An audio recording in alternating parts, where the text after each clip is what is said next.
নাই সেইটো ফ্লাইং কিছ নহয়, ফ্লাইং কিক বুলি কয়। যোৱাবাৰ 2020 চনতে UPPL দলৰ মহিলাসকলে BPF দলক ফ্লাইং কিক দিছে। ফ্লাইং কিক দি যোৱাবাৰে ক'ৰবাত পৰি থাকিল, এইবাৰো ক'ৰবাতে পৰি থাকিব। গতিকে এয়া ফ্লাইং কিক নহয়, মানে ফ্লাইং কিছ নহয়, এয়া ফ্লাইং কিক হে। চাওক, এতিয়া দেৱৰগাঁও সমষ্টি UPPL দলত দখলত আহি আছে। আপোনালোকে চাই থাকক, 26 তাৰিখে ৰিজাল্ট ওলাব। গতিকে যোৱা 5টা বছৰ যিগৰাকী ব্যক্তিয়ে কাউন্সিলত একদিনো নাহিল, এইগৰাকী ব্যক্তিক ৰাইজে আৰু পুনৰবাৰ নিৰ্বাচনত জয়যুক্ত নকৰে। ৰাইজৰ এয়া মানে কথা। গতিকে দেৱৰগাঁও সমষ্টি হাৰি আছে BPF-এ। লিখি ৰাখক। Thank you. আজি আমি ধনচিকাটত ৰৌতা সমষ্টি অন্তৰ্গত ষ্টেৰিং কমিটিৰ মুখ্য কাৰ্যালয় আজি উদ্বোধন কৰা হ'ল।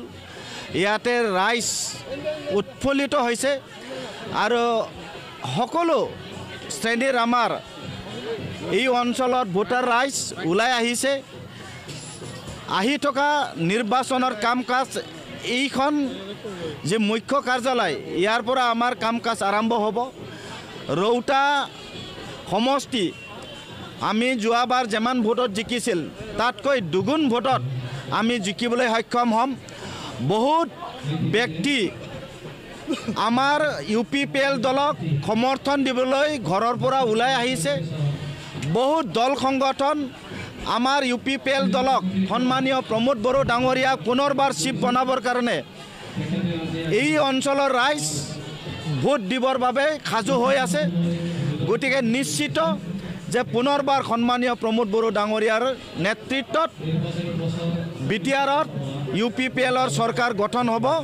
গতিকে মই ৰৌতাবাসী হৈ ৰৌতা অঞ্চলৰ ভোটাৰ ৰাইজক অনুৰোধ জনাইছোঁ যে দলে বলে ওলাই আহি ছেপ্টেম্বৰত 22 তাৰিখে ট্ৰেক্টৰৰ ছবিত যাতে ভোটদান কৰে। মোক দ্বিতীয়বাৰৰ কাৰণে মনোনীত প্ৰাৰ্থী হিচাপে প্ৰখ্যাত কৰাৰ কাৰণে মই ধন্যবাদ জ্ঞাপন কৰিছোঁ।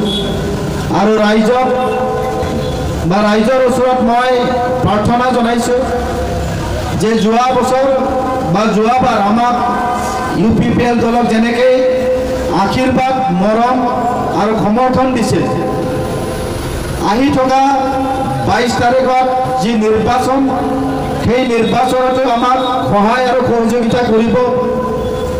মই তাকেই অনুৰোধ জনাইছোঁ, কামনা কৰিছোঁ।